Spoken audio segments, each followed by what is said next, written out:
In this video, we will be talking about the emission of alpha particle and beta particle from an unstable nuclei. So this is my representation of unstable nuclei. I have drawn this haze to show that it is at higher energy, right? It is not stable. It wants to get this energy lowered. Now, how it can get rid of this extra energy? Think about a car who's burning, like there is something burning in the car, so you throw some particles out. And that's what this unstable nucleus also do. It will throw some particles out with some kinetic energy so that the excess energy can be taken away and it can be at lower energy. But the question comes when it will be emitting alpha particle and when it will emit beta particles. So it will depend by the common sense. It depends how unstable it is and what it needs to do to achieve this stable state. So we will focus on the stability. Let's have what is our safer car without any extra fire, extra energy, how that looks like. That is what the unstable nuclei are looking for. They are looking for stability. So let's focus on building a stable nucleus first, understand what is required for that. So let's try to build a nucleus. Let's have a very small size nucleus only having two protons. So I will just keep two protons side by side and that's it, right? They will stay together?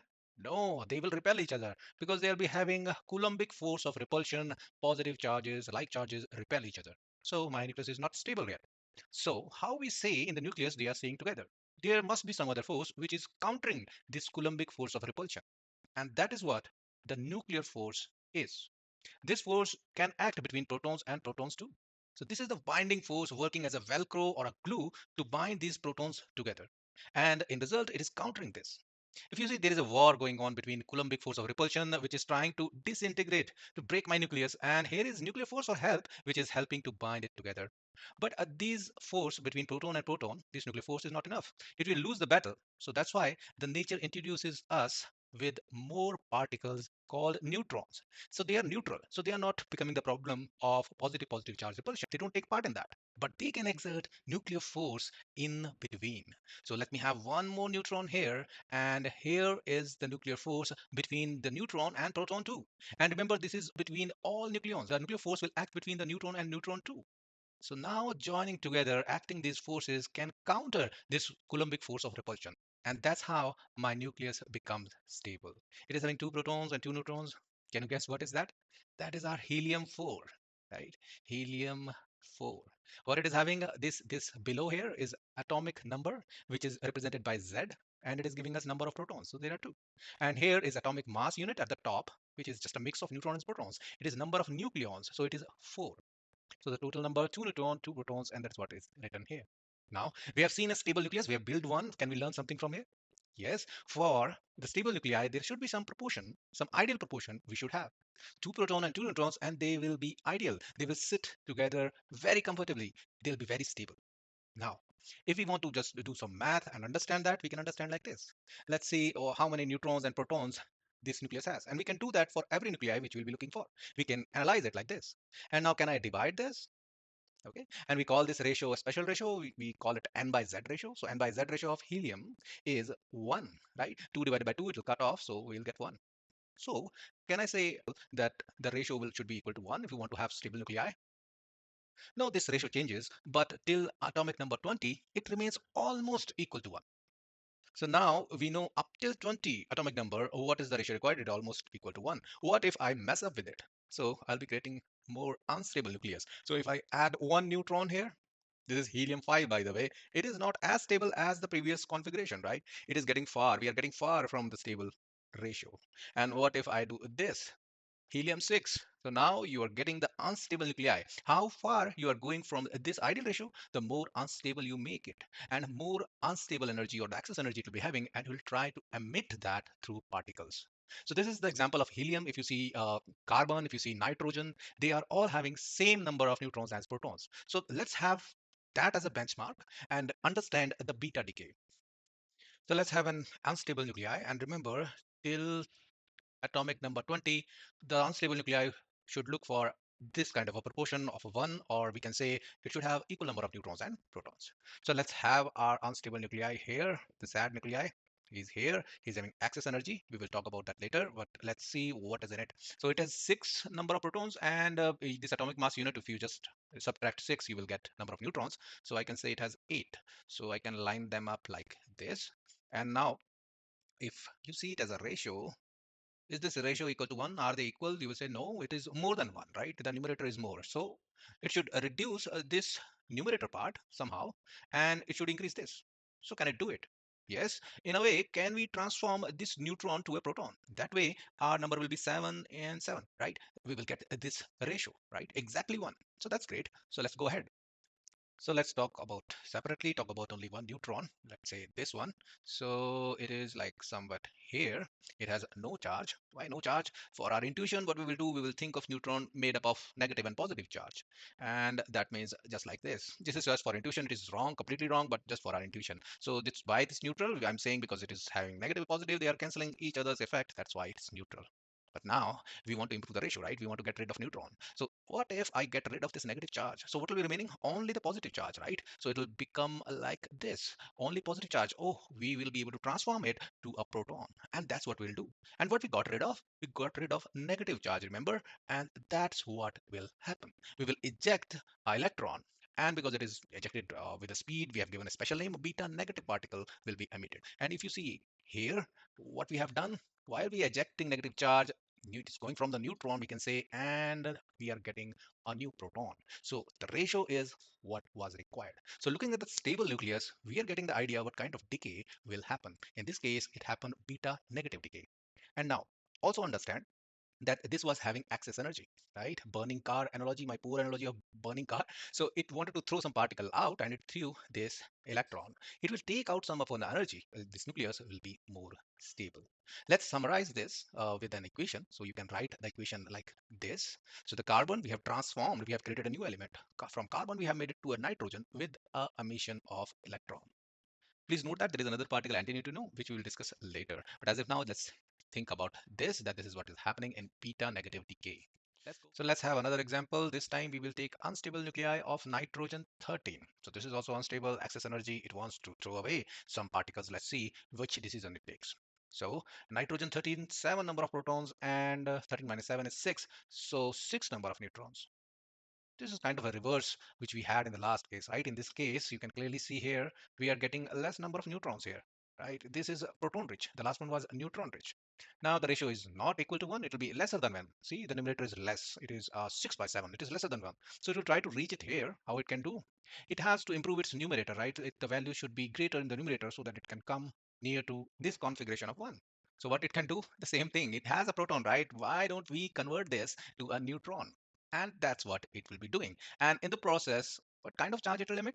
Let's see. Let's take this proton with this nitrogen 13 and see it separately. So let me dim this down a little. So we are talking about only this proton. So focus on this. Let us see what we can do it with it, right? So it has a positive charge, right?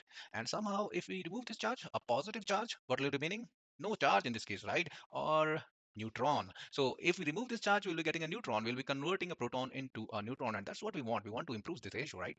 So that's what we will do. We will emit this somehow and make it neutron. But what we have emitted here, we have emitted the positive charge. And this time it'll be a positron, having the same charge as electron have, but in opposite nature, a positive nature. And that we call a positron emission. And doing so, we have done a beta positive decay. To summarize, we have converted one proton into a neutron by removing its positive charge. But for the intuition only, we are understanding like this.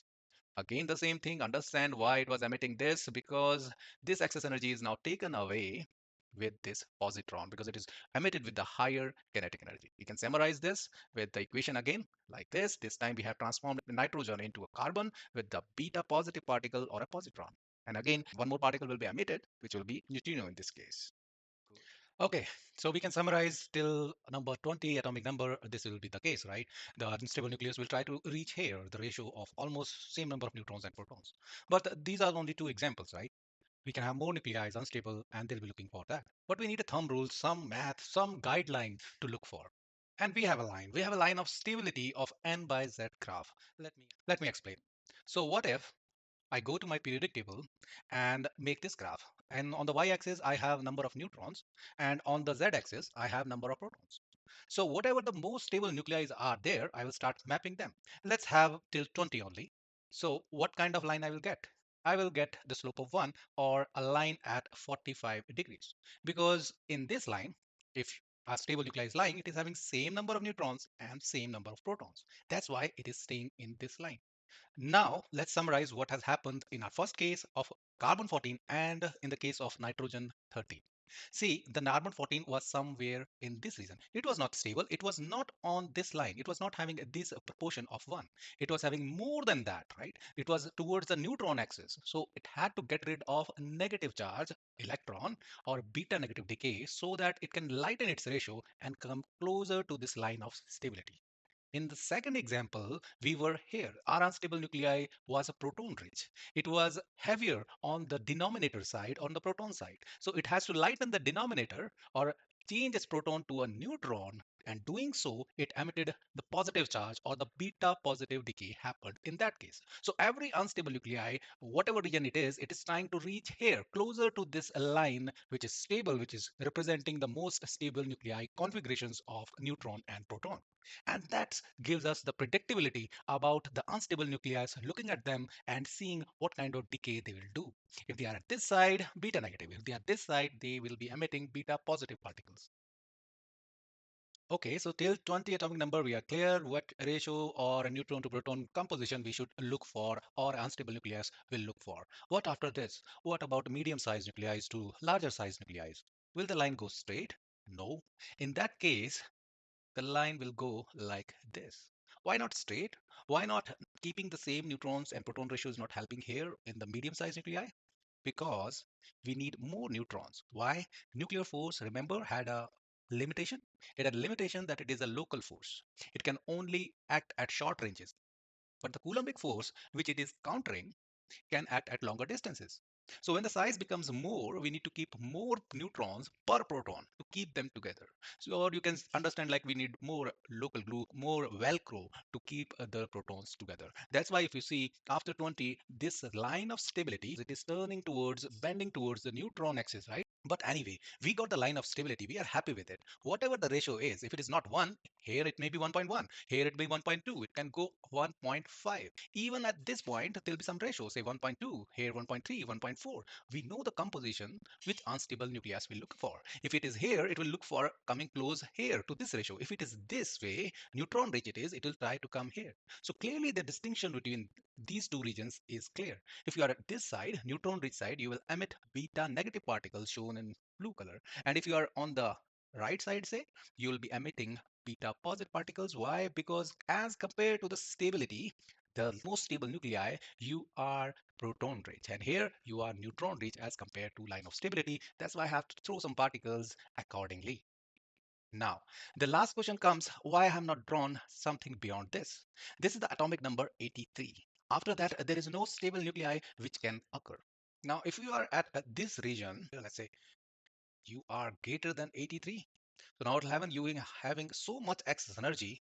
So now my car analogy comes back. You have to throw even if the briefcase is on fire. You have to release energy immediately. So in that case, some of the particles, the basic particles, neutrons and protons will be thrown out of the nucleus, not the beta negative and beta positive, because here the condition is different. The situation is different. It is so unstable that it will throw two neutrons, two protons all together as a bundle, as a briefcase. Helium nuclei, right? Helium 4 will be emitted in that case, and this is what is called alpha particle decay.